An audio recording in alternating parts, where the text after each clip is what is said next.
Hello students, welcome to Raj Malhotra IAS institute. और जैसे कि आपको पता है कि हमने न्यू सीरीज लॉन्च करी है NCERT through MCQs, and the purpose of this series is to give the comprehensive knowledge about the NCERT preparation कि आपने यूपीएससी में एनसीईआरटी को कैसे इम्प्लीमेंट करना है। तो हम आपको एक गाइडलाइन प्रोवाइड करेंगे कि कैसे आपने एफर्ट्स को आपने चैनलाइज करना है ताकि आप एनसीईआरटीज को एक बेटर वे में समझ सकें। तो इन दिस वीडियो आज हम ज्योग्राफी का सब्जेक्ट लेंगे और यहाँ पर आज हम जो क्वेश्चन डिस्कस करेंगे वो हमारा जो टॉपिक है वो है द ओरिजिन ऑफ अर्थ। और सबसे पहले हम देखते हैं first question, and the question is consider the following statements. In this question, the first statement is nebular hypothesis was given by Laplace and was later revised by Immanuel Kant in 1796. And second statement is according to the hypothesis, the planets were formed out of a cloud of material associated with a youthful sun. So which of the above statements are correct? A is one only, B is second only, C is both 1 and 2, and D is neither 1 nor 2. So you can answer this question, and after that we will move to the explanation of this question.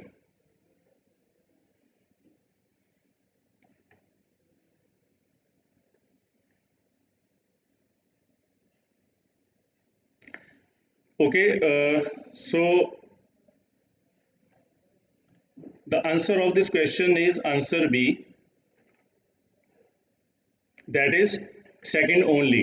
So in the first statement, the statement is nebular hypothesis was given by Laplace. So this statement is incorrect because it was given by Immanuel Kant.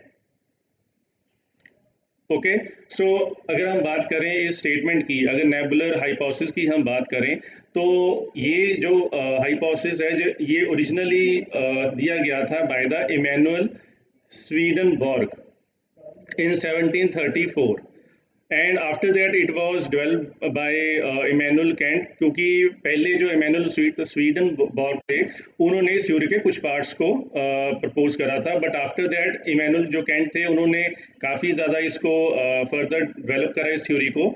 और 1796 में इस theory को पियरी Simon Laplace ने इसको दोबारा से revise करा था।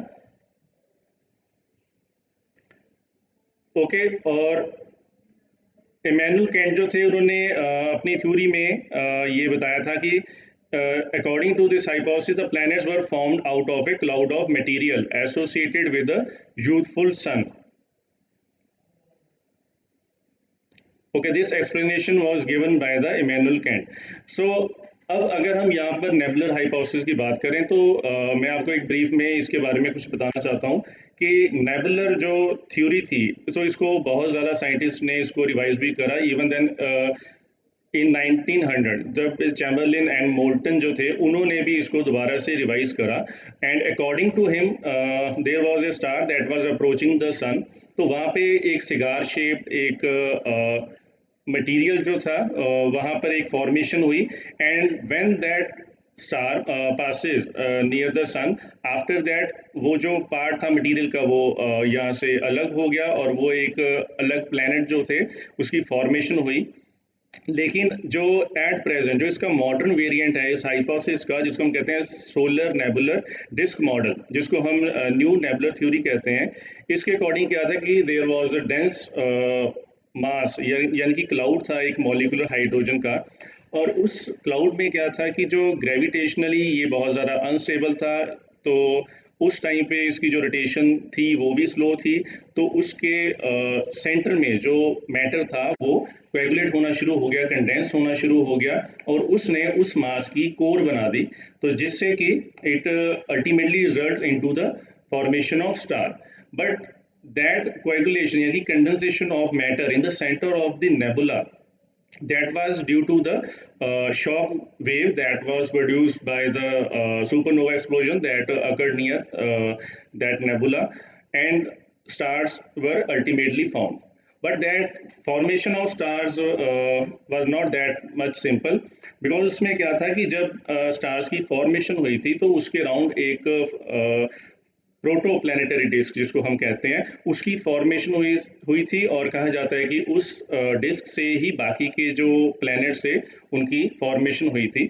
तो उस डिस्क में पहले जब सन लाइक स्टार जो था उसकी फॉर्मेशन हुई थी तो उसमें नियर अबाउट 1 मिलियन ईयर्स जो लगे थे। उसके बाद क्या हुआ कि जो स्टार्स का जो प्लानिटरी सिस्टम है, जो स्टार बनने के बाद में उसका एक सोलर सिस्टम बना जिसमें प्लैनेट्स बने, तो उसमें additional 10 to 100 million of years जो थे वो और ज़्यादा लगे। तो इसमें क्या था कि वो जो डिस्क थी वो शुरू में पहले काफ़ी ज़्यादा हॉट थी, धीरे धीरे उसकी जब कूलिंग, जो ग्रेजुअल कूलिंग हुई, तो बाद में एक टी टॉरी स्टेज आती है, और टी टॉरी स्टेज में स्मॉल डस्ट ग्रेन्स जो थे सेंटर में उसके, तो उसकी कंडेंसेशन शुरू हो गई। और जब वो कंडेंसेशन शुरू हुई तो उसका जो नेक्स्ट जो स्टेप था वो प्लैनेटिज्मल एक फॉर्मेशन से, और वो जो प्लैनेटिज्मल फॉर्मेशन से अल्टीमेटली उसके प्लैनेटरी एम्ब्रियोज बने, और लास्ट में वो कन्वर्ट हुए किसमें, प्लैनेट्स में। और ये थ्योरी मैंने आपको इसलिए डिटेल में बताई है क्योंकि अल्टीमेटली जो हमारे जो नेक्स्ट क्वेश्चंस होंगे वो भी डायरेक्टली इनडायरेक्टली इस थ्योरी से रिलेटेड है, तो ये काफ़ी कुछ पार्ट दोबारा से इसमें रिपीट होगा। तो यहाँ पर हमने देखा कि जो आंसर है इसका वो बी है, यानी कि जो सेकंड इसकी स्टेटमेंट है that is correct and first statement is incorrect. So moving to the next question, here is the explanation that is given on page 22. This is a class 11 geography NCERT and chapter is origin of earth। तो यहाँ पर page जो है वो इसका I think 22 है। After that is second question is which of the following statements about nebular hypothesis are incorrect? So here the statements are there was a hot and rotating huge gaseous nebula in the space. Second statement is there was a gradual increase in heat from outer surface nebula through radiation. Third is nebula contracted as a result of gradual heating. And fourth is reduction in size of nebula decrease the circular velocity of nebula. So here are the codes. So you have to choose the correct answers using the following codes. Okay, so A is 1 only, B is 1 and 2 only, C is 2 and 4 only, and after that D is 2, 3 and 4.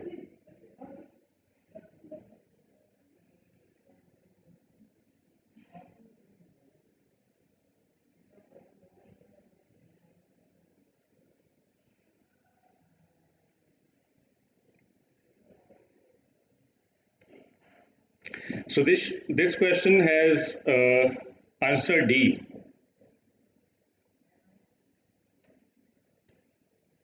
So here the incorrect statements are 2, 3 and 4.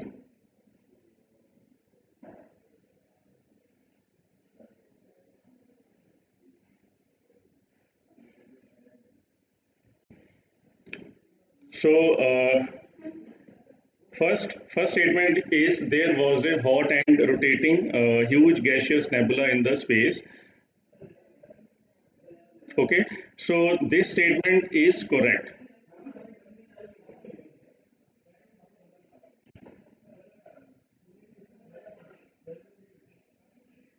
Okay,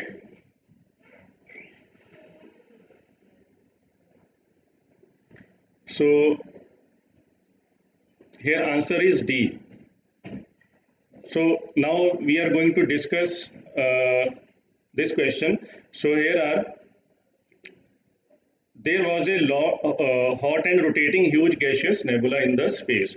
So as we know that in the nebular hypothesis we have that hot interstellar cloud that was mass of hydrogen and helium and dust.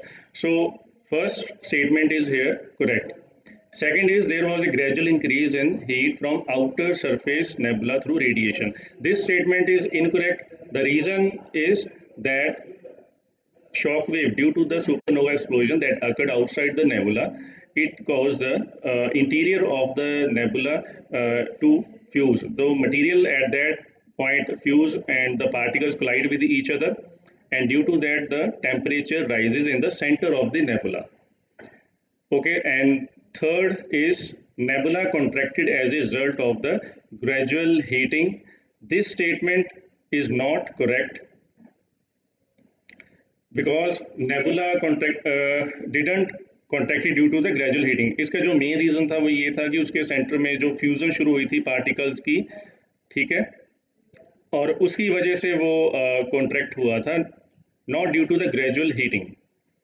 तो उसके जो centre में जो मास था, उसकी जो density थी वो बढ़ रही थी, तो उसकी वजह से वो कॉन्ट्रैक्ट होने लगा. Fourth one is reduction in size of nebula decrease the circular velocity of the nebula. तो here due to the increase in angular momentum, यहाँ पर वेलोसिटी जो थी वो इंक्रीज होगी ना कि डिक्रीज होगी. तो fourth statement is also incorrect. So the only correct statement is first. So here answer will be D, that is 2, 3, 4 statements are incorrect.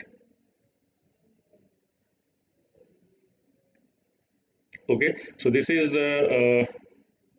class 11 geography, that is chapter 2 origin of earth, page 14. Okay, so on this page nebular hypothesis is mentioned. So after that coming to the third question, consider the following statements about the formation of stars. Okay, so here the statements are stars are localized lumps of gas within a nebula. And second one is the gravitational force within the lumps leads to the formation of a core to the gas cloud. Okay, so which of the above statements are correct? So the options are A, 1 only, B is 2 only, C is both 1 and C, and D is neither 1 nor 2.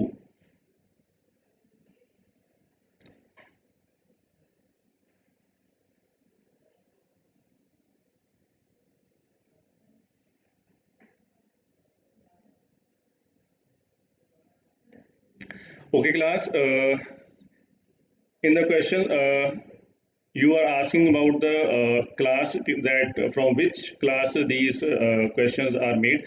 तो actual में मैं आपको बता दूं कि NCERT में जो हमारे पास जो टॉपिक्स हैं वो बार बार रिपीट होते हैं डिफरेंट क्लासेस में, क्योंकि वो चैप्टर क्लास 6 में भी है, 7 में भी है. तो हमने यहाँ पर जो मेन चैप्टर है जो क्लास 11 में है, हमने वहाँ से ये क्वेश्चंस बनाए हैं. तो क्योंकि बार बार तो आपको ये पता चल जाएगा कि हमने अल्टीमेटली कहाँ से वो चैप्टर पढ़ना है. ओके, तो जो बार बार रिपीटेशन हो रही है चैप्टर्स की, तो वो आपने नहीं करनी है, आपने उस चैप्टर को एक ही बार पढ़ना है. Okay, so what is the answer for this question? So moving towards the explanation, I am moving ahead. Here the answer is C. Answer is C. So let's have a look at these options. C is both 1 and 2. So you can check this statement that stars are localized lumps of gas within a nebula. तो जैसे मैंने आपको शुरू में बताया, जी बिल्कुल सही, very good. C is answer. तो जैसे मैंने आपको पहले भी बताया कि जो नेबुला होता है उसके सेंटर में जो लम्प्स ऑफ गैसेस बनने शुरू होते हैं, तो उससे ही स्टार्स जो की फॉर्मेशन होती है. और वो जो ग्रेविटेशन फोर्स है, जो जब उस पार्ट की जो डेंसिटी है वो बढ़ती है, उसका मास बढ़ता है, then it attracts the other material around it. तो उससे क्या है, वो डेंस होता जाता है. इसी तरह जो स्टार की फॉर्मेशन होती है. So let's move to the next question. So this question is also mention, या इसकी जो डिस्क्रिप्शन है वो यहाँ पर पेज 15 पर chapter 2 of origin of earth, ठीक है, इसमें अवेलेबल है. So moving to next question, which of the following statement is are correct in context of planetesimals? Okay, तो अब यहाँ पर पहले मैं आपको ये एक्सप्लेन कर दूं कि ये प्लैनेटिज्मल क्या होते हैं। जैसे हमने पहले बात करी है प्रोटोप्लैनेटरी डिस्क की, तो जब वो डिस्क जो है वो कूल हो जाती है तो उसके बाद उसमें जो स्मॉल ग्रेन्स बनते हैं जो मैटर के, वो अल्टीमेटली प्लैनेटिज्मल्स की फॉर्म में कंडेंस हो जाते हैं। और वो जो प्लैनेटिज्मल्स हैं इनका जो साइज़ है ये 1 किलोमीटर तक हो सकता है। यही प्लैनेटिज्मल्स जो हैं वो अल्टीमेटली फर्दर भी फ्यूज़ करके वो प्लैनेटरी एम्ब्रियोज की फॉर्म में कन्वर्ट होते हैं। तो यहाँ पर हम इसकी ये देखते हैं क्या पॉइंट्स हैं। A planetesimal is an object form from dust, rock and other materials. Second statement is asteroids are planetismal leftover from the birth of our solar system. And third is, according to Chamberlain, they are formed out of cosmic dust grains. Okay, so you can answer this question from the following quotes.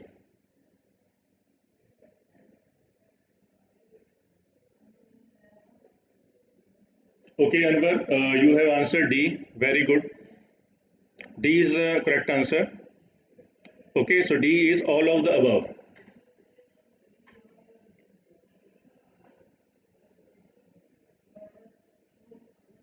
Okay, so अगर हम इसको इसके explanation देखें तो प्लैनेटिज्मल, जैसे मैंने आपको बताया कि ये फॉर्म होता है प्रोटोप्लैनेटरी डिस्क में से। तो एस्टेरॉइड्स, सेकंड जो स्टेटमेंट है उसको देखो, asteroids are planetesimal left over from the birth of our solar system. तो प्लैनेटिज्मल्स जो हैं जो फर्दर ग्रो नहीं करते साइज में, जो कि प्लैनेटरी एम्ब्रियोज में नहीं कन्वर्ट होते, वो एस्टेरॉइड्स बन जाते हैं। तो एस्टेरॉइड्स, जैसे आपने एस्टेरॉइड बेल्ट के बारे में सुना होगा, जो कि between the Mars and Jupiter present है, तो ये वही एस्टेरॉइड्स हैं। तो according to the Chamberlin they are form out of cosmic dust grain. This statement is also correct because Chamberlin जो थे उन्होंने 1900 में जब इस नेबुलर हाइपोथेसिस को रिवाइज करा था तो उन्होंने कहा था कि ये प्लैनेटिज्मल्स हैं जो हैं ये कॉस्मिक डस्ट ग्रेन से बनते हैं। ठीक है, okay, so here is the explanation of this question on page 16 of this chapter from NCERT class 11 geography. So moving to the next question. So the characteristics of a planet are: it is in orbit around the sun and it has sufficient mass to assume hydrostatic equilibrium, and it has cleared the neighborhood around its orbit. Okay, so which of the above characteristics are absent in Pluto? So this is an easy one. So I think you can guess the answer. Okay, Mohit, you are asking for planetismal. मैंने आपको explain करा था कि जो हमारे पास देखो ऐसे है कि फर्स्ट ऑफ ऑल जब हम स्टार की फॉर्मेशन की बात करते हैं तो एक स्टेज आती है जब पहले यंग स्टार बनता है, उसके अराउंड प्रोटोप्लैनेटरी जो डिस्क बनती है, तो उसकी पहले कूलिंग होती है। वो एक डिस्क होती है जिसमें कि वही मैटर होता है जो कि पहले नेबुला का होता है, और जब उसकी कूलिंग होती है तो उसके में जो स्मॉल ग्रेन्स हैं वो आपस में फ्यूज़ करते हैं, और उसके फ्यूज़न से एक जो डेंस पार्ट बनता है उसको हम प्लैनेटिज्मल कहते हैं। तो प्लैनेटिज्मल जो है वो अल्टीमेटली ग्रो करता है प्लैनेटरी या एम्ब्रियोज में, जो अल्टीमेटली फॉर्मेशन जिससे होती है प्लैनेट्स की। तो प्लैनेटिज्मल जो है वो एक स्टेज है during the formation of the planets from the protoplanetary disc. Clear? Okay, Anwar Sadat, you are answering C. So no, C is not the answer of question 5th.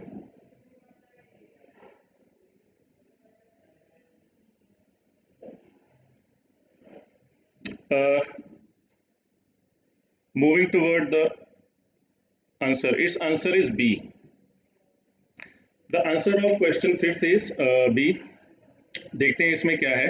तो हमें पता है कि जो कोई भी प्लैनेट है उसके जो 3 मेन जो करेक्टरिस्टिक्स हैं वो क्या है।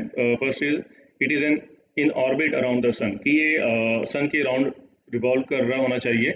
And second one is it has sufficient mass to assume hydrostatic equilibrium.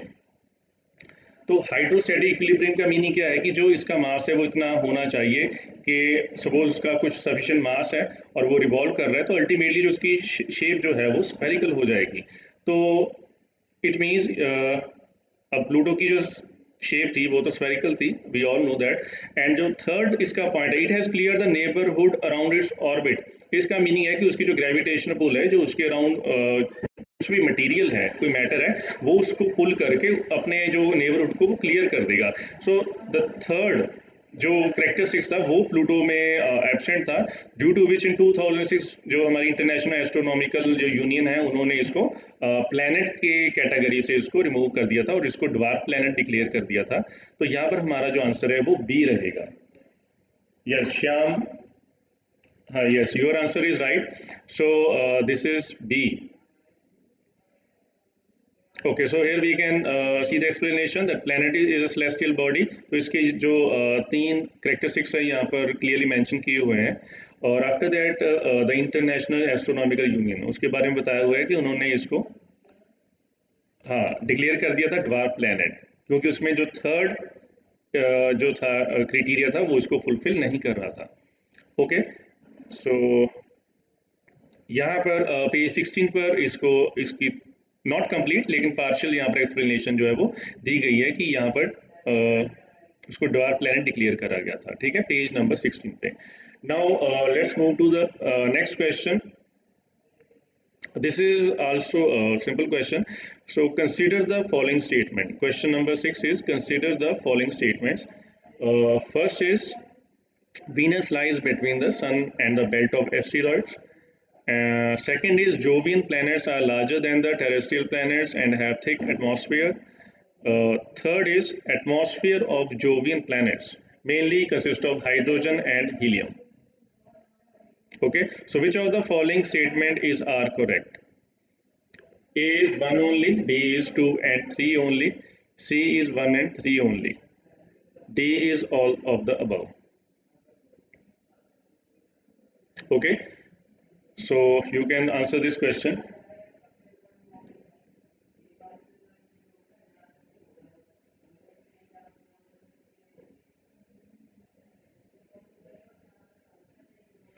So I hope कि आपको पता होगा कि इनर एंड आउटर प्लैनेट जो हमारे सोलर सिस्टम में जो प्लैनेट्स हैं उनको डिवाइड करा गया है इनर एंड आउटर प्लैनेट्स में। और आउटर प्लैनेट्स को जोवियन प्लैनेट्स कहते हैं, ये मैं आपको बता देता हूँ। So you can answer it.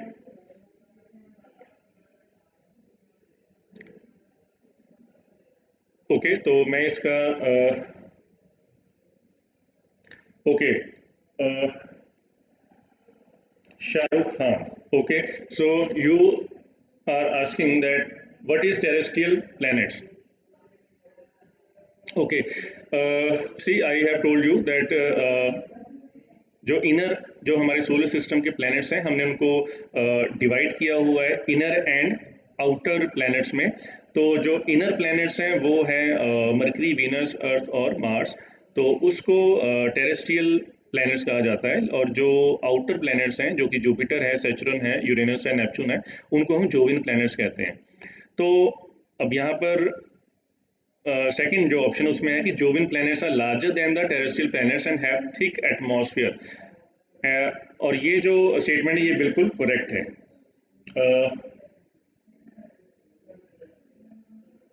One only. Okay, Nikhil is answering one only. Okay, तो स्टूडेंट्स इसका जो करेक्ट आंसर है that is D, that is D. यहाँ पर हमने एक्सप्लेनेशन दे रखी है। पहले हम इस क्वेश्चन को दोबारा देखते हैं। देखो, Venus lies between the sun and the belt of asteroids. तो मैं आपको एक बार फिर से रिपीट कर देता हूँ कि जो बेल्ट ऑफ एस्टेरॉइड्स है ये मार्स और जुपिटर के बीच में है, और यही बेल्ट जो है वो इनर एंड आउटर प्लैनेट्स को डिवाइड करती है। दूसरी बात ये हमें पता चल गया कि जो टेरेस्ट्रियल हैं वो इनर प्लैनेट्स को कहते हैं। तो जोवियन प्लैनेट्स जो हैं दे आर लार्जर। तो ये अंडरस्टूड है क्योंकि जुपिटर, सैचुरन हमें पता है कि वो सारे जो प्लैनेट्स हैं वो शुरू के जो प्लैनेट्स हैं मरकरी, वीनस से काफ़ी ज़्यादा बड़े हैं। तो सेकंड जो स्टेटमेंट है ये भी बिल्कुल सही है। एंड हैव थिक एटमॉस्फेयर, उनका जो एटमॉस्फेयर है वो काफ़ी थिक है, और क्योंकि उसमें जो डस्ट का जो कंटेंट है, जो हाइड्रोजन हीलियम, उनका जो कंटेंट है वो काफ़ी ज़्यादा है। Atmosphere of Jovian planets mainly consist of hydrogen and helium, ये भी बिल्कुल करेक्ट है। एक्चुअल में ये भी था कि ये हम नेक्स्ट क्वेश्चन में भी ये पॉइंट रिपीट होगा कि जब एवोल्यूशन ऑफ एटमॉस्फेयर हुआ था, अब क्योंकि हमारा जो प्लेनेट है वो भी किससे बना है?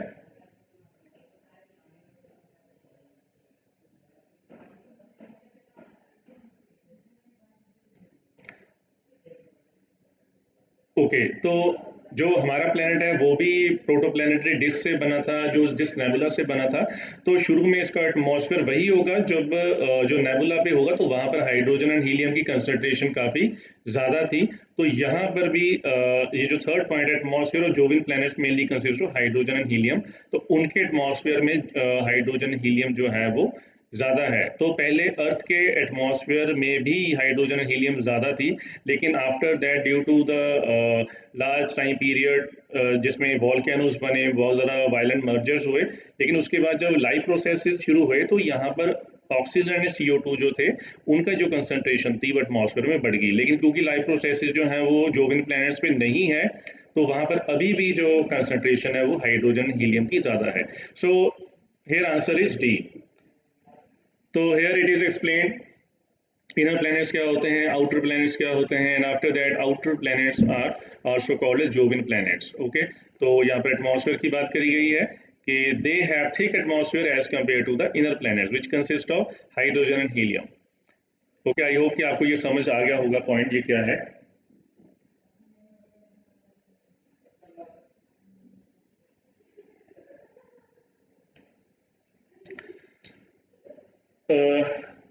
हाँ जी, okay, Shyam is asking that Venus जो है वो exactly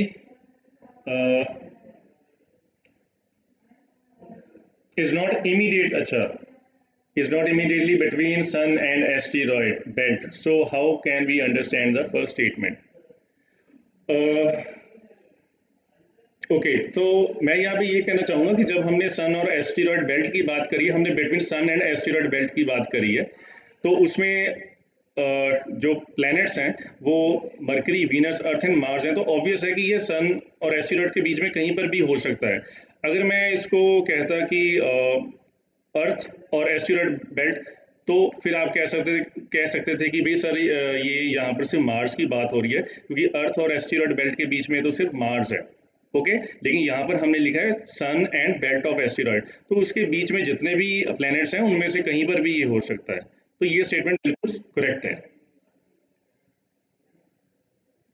okay, I have explain this statement, तो आई होप कि आपको ये समझ आ गया होगा कि सन, मैं एक बार इसको रिपीट कर देता हूँ कि जो सन एंड बेल्ट ऑफ एस्टेरॉयड है, तो इन अल्टीमेटली वीनस जो है इन दोनों के बीच में ही लाई करता है, यहीं पर है वो। क्योंकि अगर मैं कहता कि वीनस जो है वो अर्थ एंड सन के बीच में है, तो तब आप उसको कह सकते थे कि जहाँ पर सिर्फ दोनों के बीच में इन बिटवीन एक ही कोई एंटिटी हो। तो यहाँ पर तो मल्टीपल प्लैनेट्स हैं, तो ये स्टेटमेंट बिल्कुल करेक्ट है। ओके, तो ओके स्टूडेंट, यहाँ पर इसकी एक्सप्लेनेशन है। तो यहाँ पर बिल्कुल इन्होंने पेज नंबर 16 पर इसको डिफाइन करा हुआ है कि बेल्ट ऑफ एस्टेरॉइड्स और सन के बीच में उनको आउटर प्लैनेट कहते हैं। तो इस पेज पे इसकी डिस्क्रिप्शन है। Okay, so now we are moving towards our last question.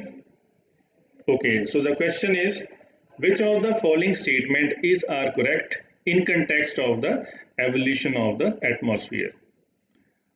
तो स्टूडेंट्स, यहाँ पर ये जो क्वेश्चन है, तो यहाँ पर पूछा गया है कि जो एवोल्यूशन ऑफ एटमॉस्फेयर हुआ है अर्थ के ऊपर, तो उसके बारे में कौन सी जो स्टेटमेंट है वो करेक्ट है इस कंटेक्स्ट में। So first statement is the first stage exhibited the loss of primordial atmosphere. Second statement is during the second stage, the hot interior of the earth contributed to the evolution of the atmosphere. And third statement is the composition of the atmosphere was modified by the living world through the process of photosynthesis.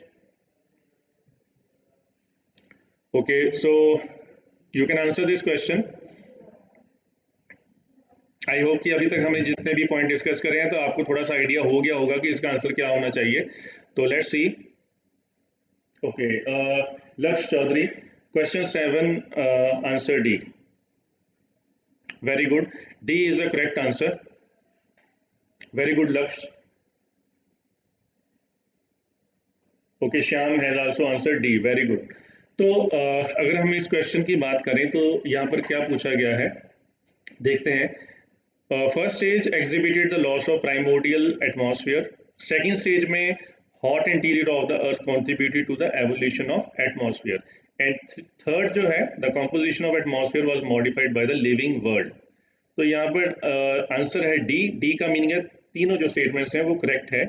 और actual में क्या था, जैसे मैंने पहले भी discuss करा कि जो प्राइमोर्डियल एटमॉस्फेयर जिसको हम कहते हैं वो क्या था कि जब क्योंकि हम स्टार के अराउंड जो फॉर्मेशन थी, जब उसके अराउंड जो मैटर था, हमारा स्टार कौन सा है, सन है, आपको पता है.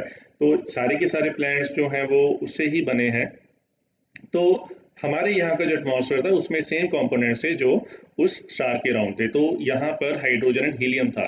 बट क्योंकि हाइड्रोजन एंड हीलियम की जो एनर्जी थी बहुत ज़्यादा थी, तो वो एस्केप करके हमारे एटमॉस्फेयर से. तो उसके बाद क्या हुआ कि जो सेकंड स्टेज थी उस टाइम पीरियड के दौरान यहाँ पर क्या था कि वॉल्केनोस जो थे उनकी फॉर्मेशन बहुत ज़्यादा हुई, क्योंकि वायलेंट यहाँ पर हैपनिंग्स हो रही थी. तो जब वॉल्केनोस बने तो उनमें से जो एमिशन थी उसमें क्या था, उसमें वाटर था in the form of water vapours, hot water vapours. तो उसके अलावा यहाँ पर जो हॉट एमिशंस थी तो उन्होंने जो सेकंड स्टेज में एटमॉस्फेयर बनाया अर्थ का. ठीक है, तो उसमें जो हार्मफुल गैसेस भी कुछ रही होंगी. ठीक है, लेकिन अल्टीमेटली जब लाइफ प्रोसेसेस जो थी, फॉर्मेशन ऑफ लाइफ हुई यहाँ पर, तब जाके यहाँ पर जो फोटोसिंथेसिस शुरू हुई. तो फोटोसिंथेसिस से क्या हुआ कि जो CO2 थी वो कंज्यूम होना शुरू होगी, क्योंकि CO2 जो थी वो उसमें भी एमिट हुई थी जब वॉल्केनोज बने थे. तो यहाँ पर जब लाइफ प्रोसेस शुरू हुई तो उसी CO2 को उन्होंने कंज्यूम करना शुरू कर दिया और जो ऑक्सीजन थी उसको प्रोड्यूस करना शुरू कर दिया. तो अल्टीमेटली जो हमारा एट प्रेजेंट जो हमारा एटमॉस्फेयर है वो एग्जिस्टेंस में आया, तो ये बना. Okay, so D is the right answer. Okay, Nikhil, Mohit and Mirza, you all have answered the right. So here is the explanation. So hydrogen helium move really fast, so fast that they eventually all escaped Earth's gravity and drifted off into the space. And second is the volcano released steam, carbon dioxide, ammonia was also there. Okay, so after that life processes came into existence and plants take in carbon dioxide. तो जो जैसे जैसे photosynthesis थी जो develop होती गई तो O2 की कंसंट्रेशन जो थी वो अर्थ के एटमॉस्फेयर में वो इंक्रीज होती गई. तो उससे बाकी की जो स्पीसीज थी उनको भी बढ़ने में हेल्प मिली. So finally here is the explanation on page 17 of this chapter, origin of earth. Here you can see in the second paragraph there are 3 stages in the evolution of the present atmosphere. तो यहाँ पर जो ये topic है जो हमने 7th question करा है उसको यहाँ पर एक्सप्लेन करा गया है. ओके स्टूडेंट्स, आई होप कि ये जो सेशन था आपके लिए हेल्पफुल रहा होगा और आपको कुछ अंडरस्टैंडिंग हुई होगी कि कैसे हमने ज्योग्राफी के ये जो टॉपिक्स है कवर करने हैं. मैं एक बार आपको फिर से बताना चाहता हूँ कि ज्योग्राफी में डिफरेंट जो टॉपिक्स हैं बहुत बार रिपीट हुए हैं डिफरेंट क्लासेस में. तो हम उसको एक कॉम्प्रिहेंसिव स्ट्रक्चर लेके चलेंगे. तो जो 2-3 जगह पे टॉपिक रिपीट हुए हम उसको सिर्फ एक बार करेंगे और उसके बाद इसी तरह हम 14 वीडियोस में ज्योग्राफी के डिफरेंट जो टॉपिक्स है उसको कवर करेंगे. So till our next video you can wait. Okay, and you can subscribe our channel also. Okay, thank you.